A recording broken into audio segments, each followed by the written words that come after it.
বিএনপির ভারপ্রাপ্ত চেয়ারম্যান জনাব তারেক রহমানের নির্দেশে দলের প্রতিটি কর্মসূচিতে আপনাদের পাশে ছিলাম, আছি এবং থাকবো ইনশাআল্লাহ। আপনারা জানেন এই ফ্যাসিস্ট হাসিনা সরকার অবৈধ কোর্ট কেন্দ্রীয় আদালত মামলা দিয়েছিল, সেই মামলায় সাজা দিয়েছিল অন্যায়ভাবে 2 বছর 3 মাস। সেই মামলা আত্মসমর্পণ করলেন মাননীয় আদালত, আমাকে জেলে প্রেরণ করে আজকে আপনাদের সহযোগিতায় আইনের মাধ্যমে জামিনে মুক্ত হয়েছি।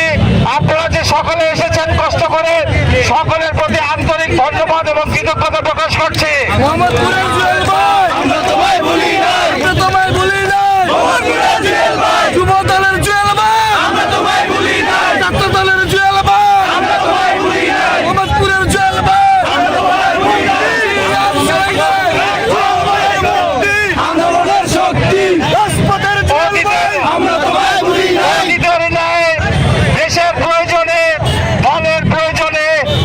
পরিবারের প্রয়োজনে আপনারা সবাই আছেন তো ইনশাআল্লাহ। সকলকে ধন্যবাদ।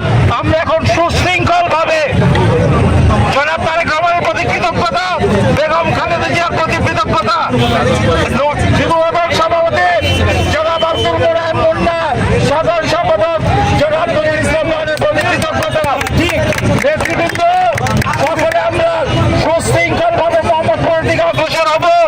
আমাদের আচরণে যাতে কোনো মানুষ কষ্ট না পায়, আমি আবারও বলছি, আমাদের আচরণে যাতে কোনো মানুষ কষ্ট না পায়, সবাই খেয়াল রাখবেন।